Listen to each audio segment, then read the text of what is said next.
Malaikat diberikan akal tapi tidak diberikan nafsu. Kalau malaikat selalu benar, nggak istimewa. Kalau malaikat nggak pernah salah, wajar. Nggak ada yang bikin mereka salah. Material nggak perlu, seksual nggak perlu, sama duit budek, sama perempuan kagak open. Malaikat. Sebaliknya ada makhluk Allah yang namanya binatang, diberikan otak tapi tidak diberikan akal. Mereka hanya diberi nafsu. Sapi kalau udah melihat rumput, nggak usah nanya ini rumput halal apa haram, nggak usah. Ayam jago kalau sudah datang syahwatnya, nggak usah nengok ini banyak orang apa enggak, nggak usah. Dan itu wajar binatang. Nah yang ketiga kita manusia, makhluk paling komplek, diberi akal, diberi nafsu. Tiap hari sejak bangun tidur sampai tidur kembali terjadi pergolakan perjuangan antara bisikan akal dan nafsu. Kadang akal menang, kita naik jadi malaikat, cuman potongannya manusia. Kadang nafsu menang, kita turun lebih kayak binatang, bahkan lebih rendah daripada binatang, lebih puas daripada binatang. Saat puas-puasnya sapi, makanannya cuma rumput. Manusia kalau sudah puas, aspal, kabel telepon, minumnya solar,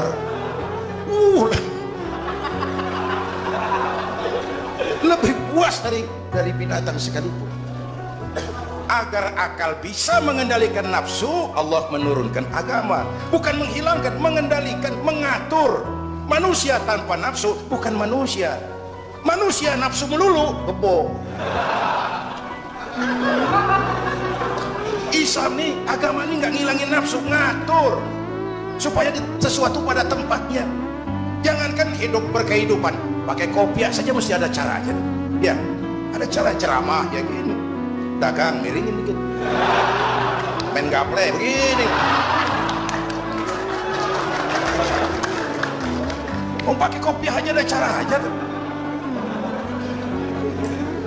Mengendalikan nafsu ditempatkan pada tempatnya, bukan menghilangkan nafsu. Laki-laki perlu perempuan, perempuan perlu laki-laki, itu nafsu. Islam ngatur lewat pintu yang disebut nikah. Maka dalam Islam jangankan orang biasa, kiainya boleh kawin. Bener, saya kalau kiai nggak boleh kawin saya beli mundur. Berat rontok rambut. Ngatur. Saudara-saudara hadirin yang saya hormati, jadi ternyata di sini bukan perjalanan terakhir. Bahkan ini harus jadi titik awal ke depan, menata hari esok yang lebih pasti dan lebih baik. Pertama, jangan pernah terniat kita akan kembali ke sini lagi. Jangan pernah terniat bahwa kita optimis, itu harus. Bahwa kita semua punya salah, itu pasti. Nih, saya Zainuddin nih, kalau mengharap masuk surga pakai amal yang saya kerjakan sendiri, roman-romannya tipis harapan. Bener. Sholat saya berapa banyak saya tahu, sedekah saya berapa duit saya tahu, sholat saya berapa banyak saya tahu. Terus saya baca sejarah, Nabi Adam dosanya atuk, makan buah khuldi. Nabi Adam dosanya atuk, dikeluarin dari surga. Kita dosa banyak, pengen masuk, kan kagak nyambung nih, nggak nyeklek. Untung Allah itu bukan Tuhan pendendam. Allah itu ramah dan penuh rahmat. Manusia, dosamu banyak, coba kau lihat rahmatku jauh lebih banyak. Manusia, dosamu besar, lihat ampunanku jauh lebih besar. Kau nangis di hadapanku, aku senyum melihatmu. Kau berjalan menujuku, aku lari menyambutmu. Sini manusia, sini. Itu yang bikin kita optimis. Allah ramah dan penuh rahmah. Tuhan kita bukan Tuhan pendendam. Jangankan kita nih yang ada dalam Duratan Riyadhus Shalihin itu kan riwayat lama. Ada mbahnya bajingan, tengik lagi. Ini pernah membunuh 99 manusia, 99 orang dibunuh. Bayangin, satu hari datang hidayah, ada keinginan taubat kembali. Berangkat dia cari ustadz mau menyatakan taubat.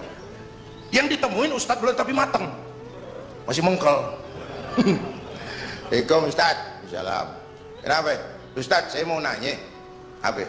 Saya mau taubat, bisa nggak sih? Emang dosa ente apa?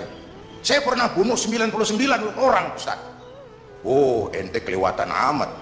99 mau gedean itu susah taubatnya, susah.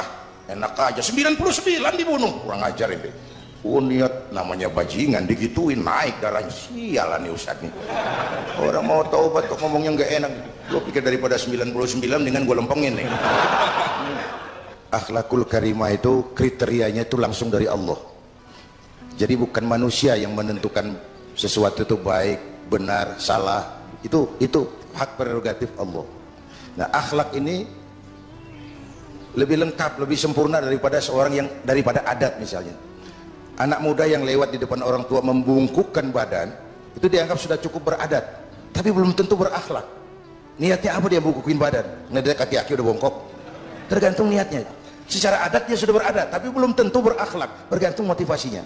Oleh sebab itu dalam Islam, akhlak itu 3. Pertama, akhlak kepada Tuhan. Ini yang terpenting dan ini pondasi. Akhlak kepada Tuhan itu intinya 2. Jangan menyekutukannya dengan sesuatu pun, jangan menyembah kecuali hanya kepadanya. Itu.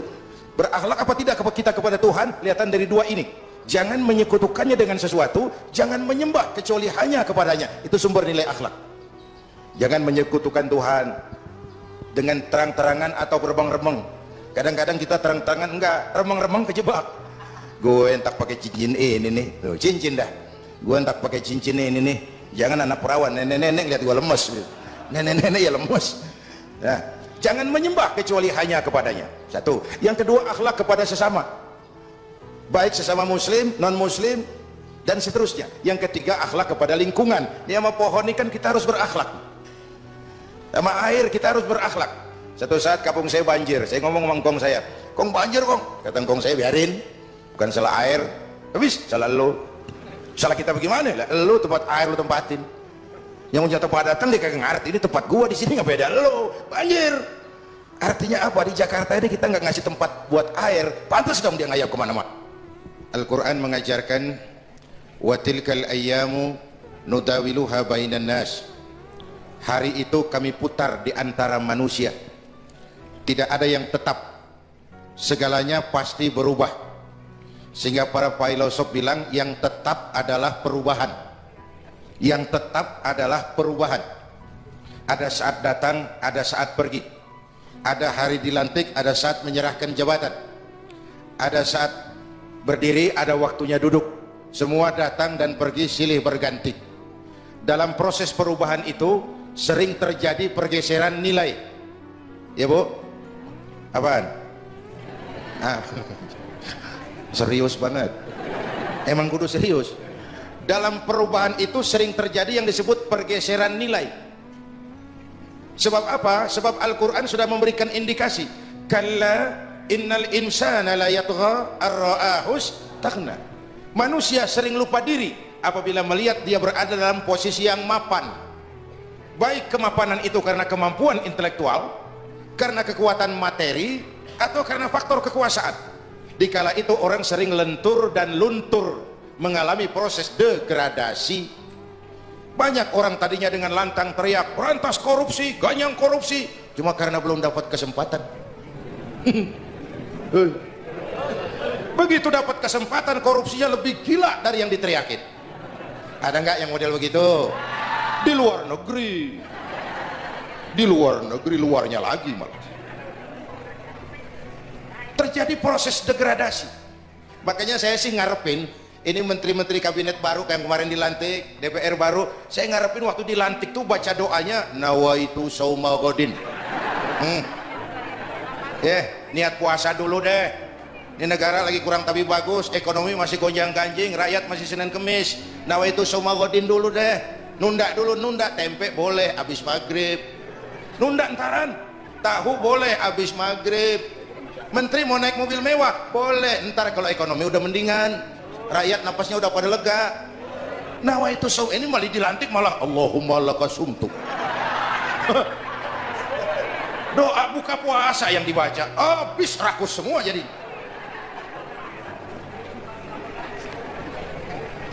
Dengerin ngikutin sendiri ya, ban bingung kita. Siapa yang nanggung jawab ini? Yang jawab banyak banget, yang nanggung kagak ada. Bener nih, yang jawab semua jawab pakai jurus bekelit.